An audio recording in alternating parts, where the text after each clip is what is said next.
위원장님, 예, 아까 제가 오전에 자료 요구를 몇 개 드렸는데 예. 이게 뭐 최근 5년 동안 착수 소요되는 시간 평균 낸 거 좀 달라고 그랬는데 이게 어렵나요? 그런 통계는 저희들이 지금 가지고 있지 않은 것 같습니다. 아니 그리고- 그 통계가 왜 어렵죠? 아까 말씀하신 거 좀 한번 설명을 드리겠습니다. 아까 말씀하신 자료. 분과위의 안건하고 결정서 요거 말씀을 하셨습니다.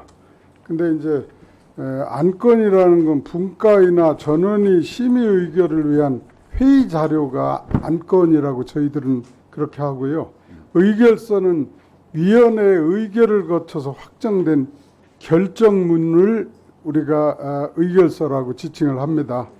그런데 이 결정문에는 신고자나 저희들 그 사실 확인 과정에서 협조자나 이런 사람들의 성명이나 인적사항, 그다음에 진술 내용, 제출한 자료 이런 것들이 기재되어 있어서 이를 공개할 경우에는 부패방지 권익위법에 따른 비밀보장 그리고 비밀누설 금지 의무에 위반돼서 저희들이 제출하지 못하는 점을 그건 좀 양해를 해 주십시오. 지금 권익위법 65조에 보면 신고와 관련해서 신고자 외에 진술이나 증언 그리고 자료 제출 등의 방법으로 신고 내용의 감사, 수사 또는 조사를 조력한 자의 신분 보장과 신변 보호, 비밀 보호 의무가 저희들한테 있습니다. 그래서 불가피하게 제출하지 못하는 점을 그거 좀 양해해 주시고요. 그리고 분과위의 이제 분과위의 위원 명단하고 무엇을 회의했는지 하는 회의 내역, 그 다음에 위원별 의견 자료는 제출을 하겠습니다. 요건 제출을 하고요. 그 다음에 아까 말씀하신 것 중에 감사원장 조사 내역도 아까 말씀드린 대로 저희들 그 조사 내역을 제출하면 아까 말씀드린 대로 협조한 사람의 인적사항이나 또는 뭐 자료 제출한 내역 이런 게 나가기 때문에 저희들 그 비밀보장 그다음에 신분보장 그 의무에 위반이 돼서 제출하지 못하는 그런 상태입니다. 그걸 좀 양해해 주십시오. 예.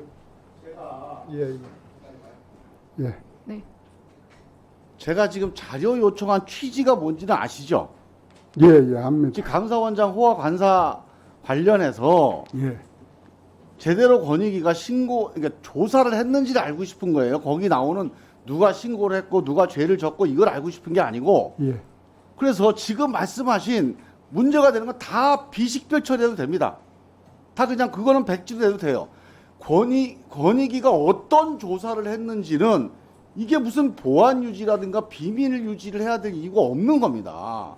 권익위가 이런 일을 했다. 이렇게 성의 있게 조사를 했는데 그 결과 이게 무혐의가 났다. 이걸 알고 싶은 거니까 거기에 관련된 것만 제출 좀 해주세요.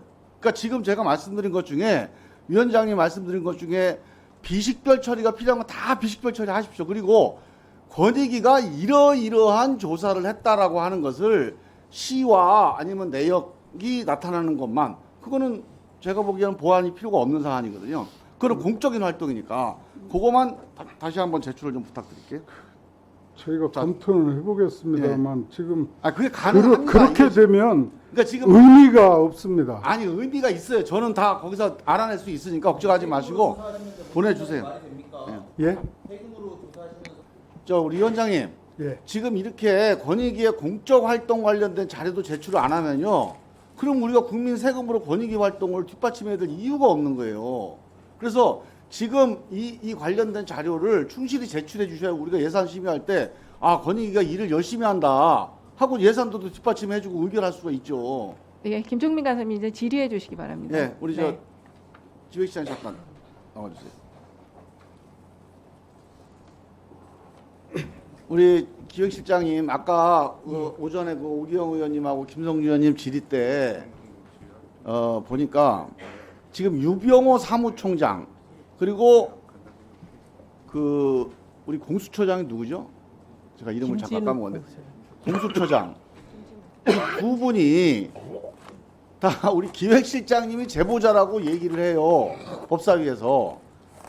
자, 그런데 우리 기획실장님은 아니라고 계속 부인하고 있잖아요. 예. 그러니까 이게 이제 위증죄에 해당되느냐 여부가 지금 그러니까 쟁점이 되고 있는 문제예요. 그래서 상식적으로 볼 때 유병호 사무총장이나 우리 공수처장을 우리 기획실장님이 아니라고 한다면 공적인 자리에서 이렇게 얘기를 한 거니까 고발을 해야 되지 않을까요? 제가 할 사항은 아닌 것 같고요. 네. 그러면 공개적으로 뭐 보도자료나 공개 성명을 통해서 항의를 해야 되지 않을까요? 모르겠습니다. 제가 할 거는 아닌 것 같고 그래서 뭐 그럼 누가 다른 해야 돼요? 기관이든지 뭐 다른 이런 제가 사람이 대신해 주나? 어떻게 해야 됩니까? 뭐 제가 하기는 그러고 저 그럼 누가? 네. 아니 이건 자기 개인의 명예와 관련된 거예요. 그리고 자기 개인이 유무죄를 다투어야 될 문제니까 나중에 재판받으러 가더라도 여기에 적극 항변을 해야 나중에 재판 때 유리합니다. 제가 회의장에서 저는 진실을 잘 말씀드린다고 안 들리죠. 크게 좀 말씀해 주세요. 예, 회의장에서 제 진실을 말씀드린다고 여기서 공개적으로 뭐 말씀드렸기 때문에 예? 어떻게? 여기서 공개적으로 저는 제보한 적이 없다고 말씀드리고 있습니다. 아니 근데 그렇게 말씀을 했는데 예. 계속 그분들은 우리 기획실장이라고 계속 적시를 하고 있어 공개적으로. 그럼 거기에 대해서 뭔가 항의를 해야 누가 보더라도 아 저 사람이 결백하구나 그렇게 느껴지는 거지. 항의도 전혀 안 해요. 자기를 명예훼손 하는데 거짓말로 하는데. 지금 국민들이 보는데 제가 말씀드리고 있습니다. 전 제보한 누가 적이 봐요 없습니다. 이거를. 이거 우리끼리만 보는 거 아닙니까? 공개적으로 언론에다가 그거 거짓말이다. 나는 아닌데 왜 네가 이렇게 얘기하냐고 유병호 총장, 우리 공수처장한테 경고를 해야 언론에 보도도 되고 아 저 사람이 좀 억울한가 뭐 이렇게 느낄 수 있는 거 아니에요. 이걸 왜 안 합니까? 저는 안 하는 걸 보고 의심스러운 거예요 지금. 이 자리에서 제가 진실되게 말씀드리고 있다고 제가 말씀드리고 있습니다. 공개적으로 얘기할 생각은 없고 예, 제가 특별히 거기에 대해서 뭐 드릴 말씀은 없습니다. 그러니까 항의를 안 하는 거네.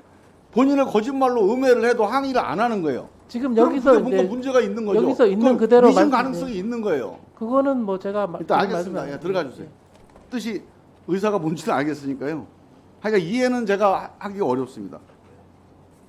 자, 우리 위원장님, 예. 그 공직자 이해충돌 관련해서 해외 주식에 대한 이해충돌 문제가 쟁점이 되고 있어요. 근데 이것도 이해충돌에 반영하는 게 좀 옳다고 봅니다. 저도 이제 이 재산 신고하면서 뭐 그런 얘기들을 우스갯소리를 해요. 해외 관련된 주식에 투자하면 공직자 재산 신고에서 문제가 안 되니까 뭐 그거는 재택할 수 있다. 이런 얘기들이 이제 공직자들 간에 오가는데 이게 이제 우리 지난번에 그 방기선 국무조정실장도 국무조정 국감에서 이 공무원의 영향력이 미칠 수 있는 범위 내에서 주식 투자하는 걸 금지하는 게 백지집탁이다 이렇게 얘기를 했어요. 근데 국내에서 활동하거나 국내에 이해관계가 있는데 그런 회사 중에 해외 상장되어 있는 주식이 되게 많아지고 있습니다. 예. 글로벌화되다 보니까 예를 들어서 국내 사업장을 놓지만 미국에 상장되어 있는 쿠팡이나 일본에 상장되어 있는 넥슨 같은 기업들 근데 이런 회사라고 하더라도 해외 상장되어 있긴 하지만 이 주식을 갖고 있는 사람이 공직에 취임한 후에 자신이 보유한 주식에 영향을 미칠 수 있는 행위를 할 수가 있거든요. 예. 이게 다 국내하고 관련되어 있는 기업이니까. 근데 이게 이해충돌 방지에 해당되지 않습니다. 이걸 좀 적극적으로 개선해야 되지 않을까요? 어떻게 보십니까? 제가 파악할 때는 예. 이해충돌 방지법상 해외 주식하고 국내 주식을 구분하지 않는 것으로 알고 있습니다. 그러니까 해외 주식이든 국내 주식이든 공직자하고 가족이 발행 주식 총수의 30% 이상을 보유한 법인이나 단체는 공직자의 사적 이해관계자가 됩니다. 이거 PPT 좀 빨리 띄워주세요. 네. 잠깐만. 그러니까 공직자가 해당 법인이나 단체를 감사한다든가 하는 직무를 수행한다면 그건 신고 회피 요거 좀 의무가 한번 봐주세요. 발생한다고 봅니다. 여기 공직자율법 시행령을 보면 예, 가운데 빨간 것이 되어 있잖아요. 예, 외국의 주된 영업소의 소재지를 두고 국내 시장에 상장되지 아니한 외국적인 주식. 이건 직무 관련성이 없는 것으로 고시할 수 있게 돼 있어요. 고시할 수 있다. 예, 그러면 요거는 공직자 이해충돌 방지에서 벗어난 걸로 해석이 되는 현실입니다. 이게 윤병호 감사원 사무총장이 60대 관련해서 미국에 상장되어 있는 그 부인의 주식을 지금 신고를 안 하고 계속 못 뛰고 있는 거예요, 지금. 그 백신 신상을 안 하고 있어요. 이건 이해충돌 방지 해당이 안 된다고. 그럼 위원장님의 해석대로 하면 우리 윤병호 사무총장은 빨리 그 권익위에서 조사를 해야 된다, 빨리. 한번 검토해보세요, 빨리. 아닙니다. 이해충돌 방지법 의무 그 이행 여부는 소속 기관에서 합니다. 소속 기관에 신고 회피해야 되고 그건 소속 기관장이 그걸 컨트롤하게 돼 있습니다. 안 하고 있으니까 제가 신고를 우리 권익위에 좀 할까요? 신고를 하고 조사를 좀 하시겠습니까? 이거 한번 검토를 해보세요. 예. 외국 상장되어 있는 주식에 대해서 아이, 저는 하여튼 그렇게 알고 있습니다. 뭐 구분을 않는 것으로 알고 있습니다. 예, 아니 할 수 있다 지금 그렇게 써 있네요. 제가 보니까. 그러면 윤병호 총장은 조사를 해야 됩니다, 빨리. 그 입장을 하고 빨리 윤병호 사무총장과 관련해서 조사. 아니 그러니까 소속 기관의 신고 회피 그 관계는 소속 기관에서 처리할 문제다. 사무총장을 어떻게 하겠습니까? 가지고 있잖아요, 지금. 그러면 제가 신고를 해드릴게요. 그럼 한번 조사를 해주세요.